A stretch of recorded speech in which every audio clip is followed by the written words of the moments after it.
right. Hey guys. I'm here with Jeremy Anderson from RVNT. Hello, Jeremy. How's it Hello. going? Doing pretty well. How are you? So, can you tell us why you're on the interview with us today? You wanna? Um, Pretty much talk about the band. I guess kind of like what I do in the background. I kind of try to do as much as I can for the scene. I work at Canal doing sound. I record bands in the area, and sometimes record my own band too. Cool. So, we're doing a podcast for A Man's Forgotten. I'm Taylor Moody, and I'm a co-host with The Man Forgotten. Aaron couldn't be here today, so we are having me fill in. This is my first interview, and we are going to have an interview for 30 minutes. And I have a couple of questions I want to ask you, and I want you to come up with the best answers possible. Well, the best answers you want to come up with, in your opinion, to make you, seem like a real person, because you are a real person. You have mental health. No, You have, I'm an NPC. No, I'm you're, kidding. so you have, mental health. That's important because you are a person. Yeah, you have all these jobs, but you need to, this needs to be good too.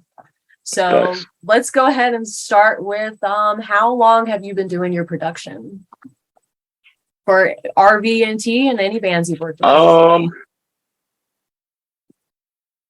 So for Revenant, I've been doing it since 2016. Okay. In general, I've been recording bands since 2011, I believe, actually. Cool. And when you're in the studio with the production, what exactly do you do with the production? Everything.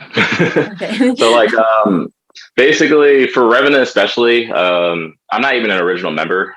So when I joined the band, we were only sitting on one EP at the time. And so I had a bunch of songs that I had written from like previous bands and stuff like that. So like I've basically been kind of collecting parts of songs that never got released and trying to piece them together. But I basically write every instrument for all the demos at first. Not so much lyrics unless it's asked for. But yeah, I pretty much do all of it. And then Fabian comes in after and like writes his own drum parts, and then Ricky writes the lyrics, and then we track vocals from there. Sounds good. How long does it normally take for you to write and get the studio production taken care of?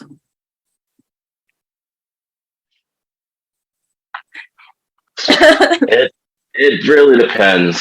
So, for instance, the first song that I actually ever recorded and released through Revenant, Home, that was an oddball one. So I wrote the entire song instrumentally in about 3 hours. That was a weird one. I don't know. It just happened. That doesn't happen often. But in general, I would say like if we're like writing a song starting like from start to finish, if Ricky's there with me, we can literally knock out an entire song in one session. Okay, cool. That sounds really good. I'm glad that you guys have like this understanding. You guys are willing to work together and come together. When did you join the band? I joined the band actually in 2016. 2016. The band started in 2014 though. Okay. And how is it at the Canal Club when you guys perform and when you actually do sound for the Canal Club? Canal Club's kind of like always been our home. We've been playing there for a very long time, so it's really nice. They treat us with a lot of respect. They always try to look out for us. Like Adam was doing sound for us at the last show. He's the one who taught me pretty much everything I know about live sound, and yeah, he's really cool, and he's been killing it with us. Every time we play Canal, we always can guarantee we have a good sound. Sounds good. In terms of doing sound, like it's definitely a different world. Honestly, never expected to really be doing it. But now it's like, honestly, I'm starting to prefer it more than studio stuff because one, like it's more fast paced and you never know what you're going to get. Scenarios, like I love troubleshooting and stuff. So like when scenarios, like for instance, last night happened, we figured it out. And I don't know, it's just a lot more fun and it pays more faster. I can see that. And for what other bands have you performed with, and which ones would you perform with again? Being like playing like as on the same bill or like actually in the band? In the band or on the same bill? Let's get those in questions the band, going. Yeah. I've actually played with, so my first band was called Beyond the Victory. Pretty much formed out of like all of my high school friends and shit. And then I filled in for Having Keepsake on drums for a little bit. And then I also played bass for them for a few shows. Filled in for Vilified a couple times too, actually. And then also, I think that's about it, actually. Yeah. And okay, so how many bands have you been in total? Like three. I guess 4 because one is in the works and the secret, and yeah, it's completely different. But yeah, that'll be coming hopefully in the near future. So with you, are you like, have you played multiple instruments your entire life? Was there an instrument that you preferred over all the other ones? For the longest time, all I really did was play guitar. I was a marching band kid, so I kind of had like a percussion background. So that really kind of helped a lot with like writing drums and stuff like that. But for the most part, I've been mainly focusing on guitar since high school. And then vocals have been kind of a thing that I've been working on kind of like since I started doing like playing in metal bands and stuff like that.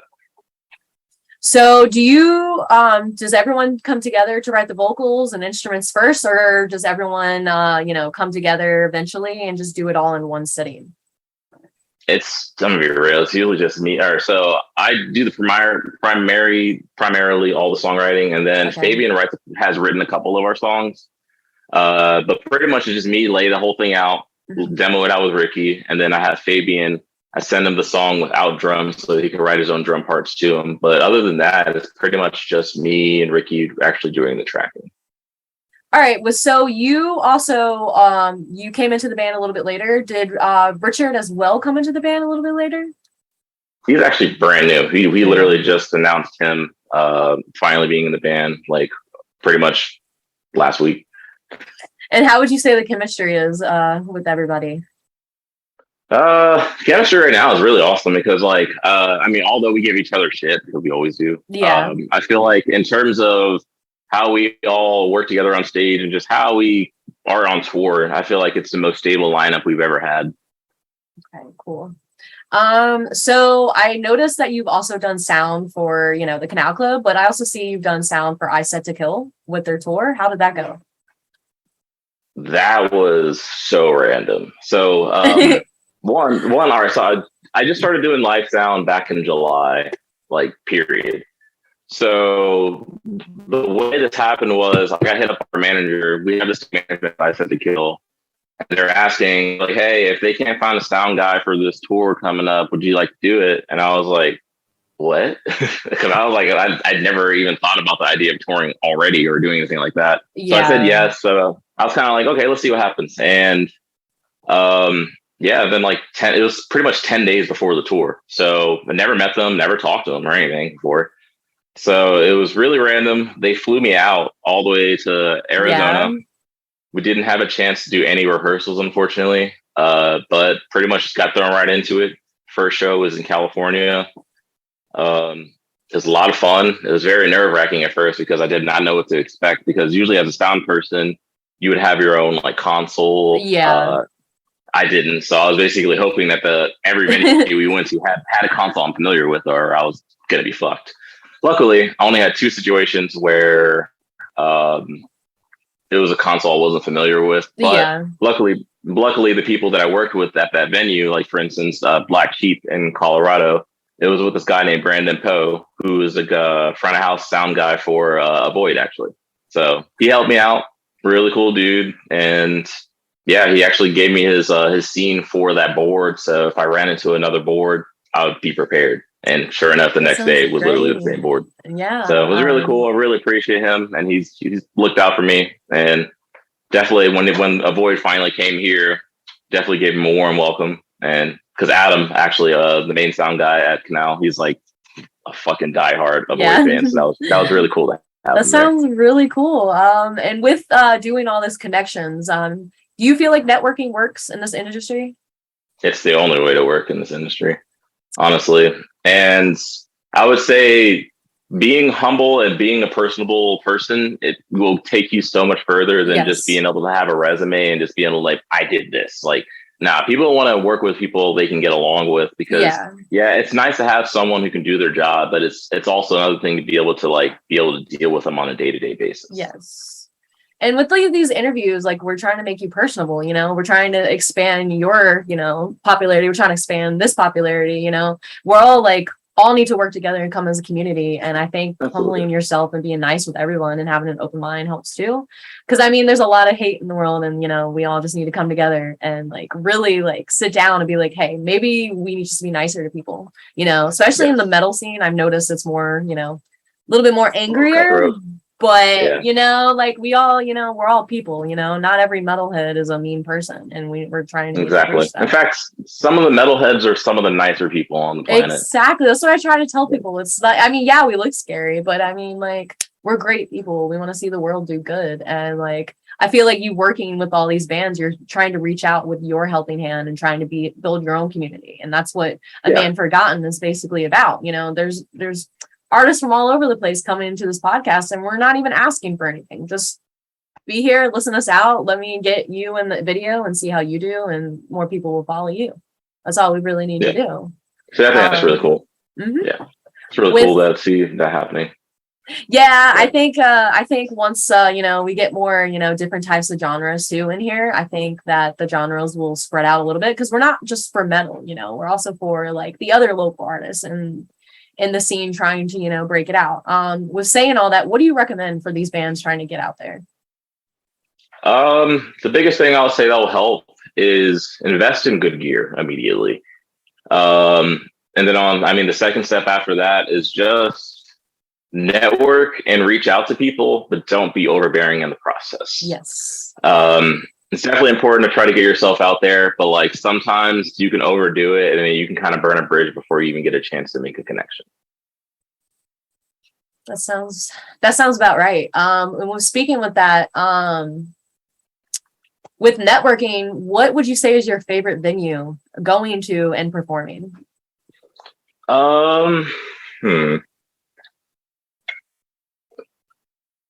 Okay, so networking wise, so this is weird. So we actually didn't play this, but we got to go to So What this year for the first time because of the Attack run. Yeah. And I would say just going there, I got to network and talk to more people that I've looked up to or that are like, just have been doing the thing for so long, like more than any other place I've ever gone to. And I would say if anyone ever has a chance to go to that festival, that is the best place to meet people because everyone's down to like network and talk. Yeah. And was speaking with Attack, how was that tour? Tour was probably, Go ahead. That was really cool. That was a lot of fun. So like one, I was nervous because we're playing with a band that we've been listening to for like 12 years. So it's just kind of really surreal to like being able to tour with them and just be around them a lot. And luckily they're super, super sweet people, very supportive. And then the other band Colorblind, which is actually signed to Oxide Records, which is Attack's label. They were really cool too. So I'm just glad that it was like a true bro down and getting to like, you know, fucking hear Stick Sickly every night. And then also getting to mix it for 2 nights. Yes. Game changer. That was really great. Cool. It was really cool. And was speaking with joining a label, do you plan on joining a label soon with the band or is it something independent? Well, we've kind of been like back and forth with that. So we have been on labels in the past. Well, mainly one label, We Are Triumphant. And then we released our Hell Follows Me through Theoria Records, which is just a one-off, but we're not technically signed to them. Yeah. The idea of a label is really cool if they have the same vision and have the same goals as you, but if they don't, and it's just more of like a just for a look thing, it's probably going to fuck you over in the end because they're not going to actually make any money. Yeah. And I mean, you shouldn't trust people blindly, but you should also be open-minded to the opportunities that come your way too. And a lot of people, I feel like in this industry are picky and choosy who they want to work with based on like other people's experience. And I believe that we should all open our arms and, you know, not really doors, but open our arms to like new people trying to get out too, like help some of the new people like understand it, maybe educate them a little bit better in this, because like I said, we're trying to build a community. And, there's going to be new people coming in, and they're going to, they're going to want, what you have. And you just got to, take them under the wing and like, be like, this is what I had to do. And I hopefully, hard work and what I did helps you out. And like with the podcast, like we're going to see who you really are, and it's going to help out other bands. And I think that's a really good opportunity. Close the door, hurry up. Sorry. I feel like that's a great opportunity, and like you have all this experience. So like with that experience, there's a lot that a lot of people don't know. People also probably don't know that you also you've done a little bit of work with Seasons, who are also local in the scene. Yeah, those are homies. So yeah, like working with bands like that. I mean, my biggest thing is like the reason why I charge what I do, because I honestly could charge far more for recording. Yeah. The idea is to really make it to where it's affordable for people. And on top of that, like, I don't know. I want the scene to come up. I want to be able to help out and be able to get people to understand what is necessary to really make it, and make also people understand that it's not impossible to make it in this industry. It just takes a lot of time and a lot of effort. Yeah, and like hard work. Like it's not just something you can just sleep and do and wake up, and like, hey, I'm here. It takes practice, and a lot of people are just like, let me be on top, and I'm like, you gotta, take time. And what do you recommend? What do you recommend? Like, how they would get through this a little bit easier? The way to break through, honestly, nowadays, as much as I hate it, like platforms like TikTok and Instagram Reels are honestly the quickest way to get to where you want. But if you want what you're doing to actually last, what really matters is reaching out to everyone you can and making a good name for yourself just as a person before a musician. Yes. If you do that, regardless, honestly, it gives you more of a chance, because even if your music isn't that good, at least people like you. Yes. I totally agree. And I feel like going out and talking to people, like you said, networking works. You just got to go out and talk to people. Even if you don't think people might listen to you or like your business, it's still good to even just get your name out and take the risk. And being with who you are, you've done so much, you've taken a bunch of risk, and that shows in the long run how you work and how well you are with, working with all these bands, and how bands should work with you. If you were your dream job for the bands, where do you think you guys are going to be with in the next couple years from now? I would say in the next couple of years, hopefully at a point where we don't have to really worry about doing anything else to make money besides the band itself or whatever jobs we do within the industry, because a lot of us right now are in a position where we're trying to find jobs within the industry to be working. So for instance, Ricky, he's really trying hard to find driving jobs. So be driving for bands and stuff like that. And I'm trying to do front of house and touring like that, because one, not only will you network really well, but you make a lot of fucking money in the process. The amount of money you can make in the industry, by just working like that, is ridiculous. You more so than most jobs will ever pay you. Because it's entertainment pays. It really does if you get to that level. Yeah, it matters. And it gives you experience to see what the jobs are behind the scenes too. You're a band, but there are people doing everything else for you, on the side. And those people are very important. And we need more people like that, We need more people with the experience that you have, and and the mindset, being able to work with so many bands really well is a good thing, because like I said, community. You have a bunch of your friends, you make friends doing that. You can jump and help somebody out. You have the opportunity to provide that help for other bands, and it's something worth talking about. And, getting you out there is important too, because there might be other bands in other states that might be I saw you at this tour, let me get your information and let me talk to you as a person. That's what I do. All right. That's the biggest thing. Anytime you meet someone that's really cool, that's willing to talk to you and give you advice, get their Instagram, follow them. Yeah. I'm telling you, that alone has been a game changer. I've gotten opportunities simply just by doing that, because I wanted to keep up with these people. And sometimes they see your story and see that it's something that's relevant to you now. So it's something that can all become full circle eventually if you really just just do that small bit of networking. Yeah. And like I said, community, like we're not, you're not, you are in a competition to see, how far you can get, there's 5 other bands that are trying to do the same thing, but it's really good to be able to work with them too. Yes, it's exactly. like, that's super the main, important. yes. When you make it only a competition, it takes the passion away. It makes it a negative thing that should be something that should be positive. And that's why, like no matter what, at the end of the day, I want all my friends to succeed. And if there's any way I can help them do it, I will absolutely try. Yeah. And I mean, unfortunately, some situations didn't work out that way, and it happens. Like, there's no way you can please everyone, and that's just something that I'm trying to like work on accepting. But at the end of the day, like, as long as I'm trying to help people and people understand my intention, like, that's what really matters.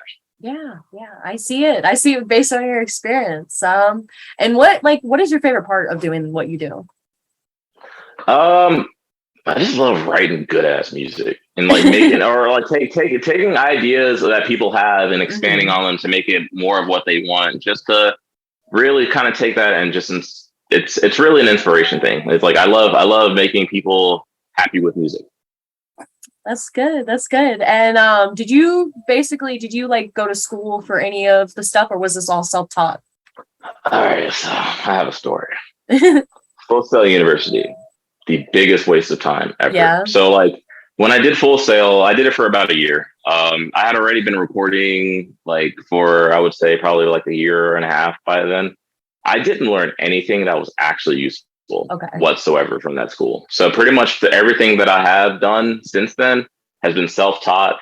I will give a lot of credit to Unstoppable Recording Machine, which is like a program started by Joey Sturgis, which is the producer who's done like Asking Alexandria, Attack, all those bands. It's like pretty much an audio course that goes through so many details from literally the basics of mixing all the way to networking. So it covers pretty much everything you'll ever really need to kind of make it in the industry as a producer. And that has helped me more than anything. And that's simply $40 a month versus college tuition. Game changer. This is true. I actually didn't go to college at all. I just worked my way up through like retail and customer service. And like, that's what I got. I worked in the pharmacy. So basically everything that I did, I learned how to, on-job training. And that's how life is, it's better that way. That's how you learn. It's just, instead of just looking at a book all day, and getting tests for it, like go out there and experience life. And that's basically what you are doing. And it works out. Just experience it and just going with the flow and really just being there, for the positivity. Like you are preaching positivity by getting up and working really hard, and other people should follow you. And I think that's a great opportunity for you to, talk about. Yeah, definitely. Yeah, that's the biggest thing. Like people need to understand that if it's something that you truly want, you can do it. You just have to do it, put in the work, and just do it. Like fucking Nike, just do it. Shia LaBeouf, just do it. just do it. Just get out there and do it. Like I've never really done a lot of podcasting myself. I just like, just jumping right into it and talking to you. And I think it's been a great opportunity. I mean, you're great to talk with. Yeah, we are getting a little close to the time where it ends. So was there anything else you wanted to go over before we cut it? We're dropping a new song next month with that live music video we shot back in April. Okay. But other than that, I would say the biggest thing is if anyone has any questions about how to start doing anything in this industry, I'm an open book. A lot of my friends are open book. So just hit me up, and I'm definitely down to help out if I can. And what's your tags? If you want to put your tags in, tell everyone who you are, band's tags and stuff like that. I guess so. At Jeremy Revenant or just RVNT band. Will be Jeremy RVNT as well. Okay. And then my studio name, which I'm horrible about updating the page, is Rumble Room Studios. And also another big thing I wanted to mention is a shout out to Unsafe Unsound. They are hands down the biggest reason why I've actually made money from my production. Okay. They are absolute homies. I love Tyler and Ricky. They are awesome people. Mm-hmm. Their cover of What Hurts the Most has a ridiculous amount of plays. Like we did that back in February. Yeah. And simply in 1 month it hit over 1 million streams on Spotify. Yeah. So like that just truly shows the power of TikTok. Use your social networking to your advantage. It's totally possible to do crazy things. Like literally, all right, this is completely unrelated, but I just put a reel up of Richard, who's here right now. He shot me in the back of the head with a gun, and I threw my phone at him because I was like hyper focusing. And I posted on there, no bullshit. That reel hit over 6,000 plays in an hour and a half. But none of my music does. But I mean, it is what it is. But hey, the funny shit can lead to the opportunities anyways. Because I mean, they did like Unsafe on Sound did like a really funny video of like they're dressed up in like a cat, like pretty much like Western outfits for their little TikTok, and that's what blew it up. So like, use comedy to your advantage when it comes to this. I know music's all serious, but you can definitely use comedy to kind of like help with that. Yes, and you seem more personal. I mean, jokes aside, I mean, you're here with me, and like you're telling me, you know, you're being personal, and that's what we want to see. You know, you're not just a band, you are a person, and everyone needs to remember that you also have mental health, like everyone in this world, and we should, you know, respect that too. And it was a pleasure interviewing you, Jeremy. You're with the band Forgotten. You got Jeremy Anderson from RVNT. Check out his follows, and you know, follow him, go to his shows, and reach out to him. Appreciate it. It was awesome talking. Yep. All right. Bye.